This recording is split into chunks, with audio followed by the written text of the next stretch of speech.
जीवन बितावल गाँवे में रह के हाल न जानला सिटी के। जीवन बितावल गाँवे में रह के हाल न जानला सिटी के। जीवन बितावल गाँवे में रह के हाल न जानला सिटी के।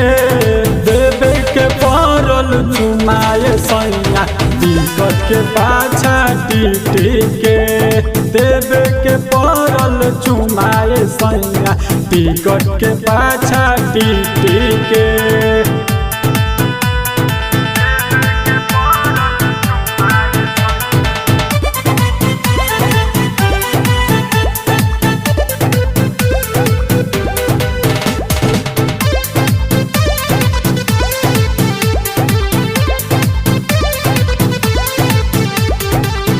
बाप माई शादी कैलस तोहरा जमींदारी पर।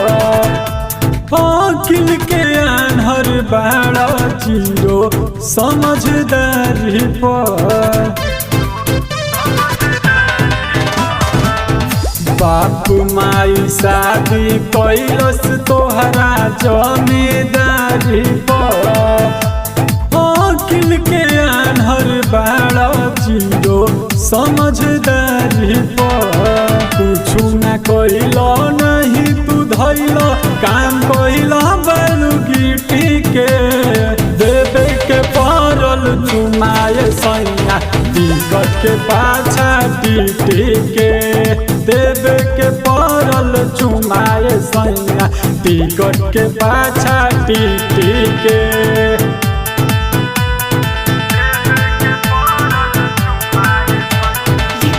by SS Studio Vikram।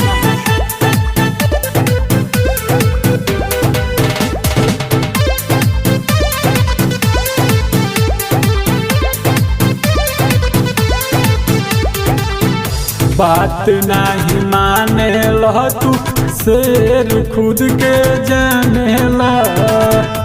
फेर में पड़े ला तो पीछे मुड़ के भागेला।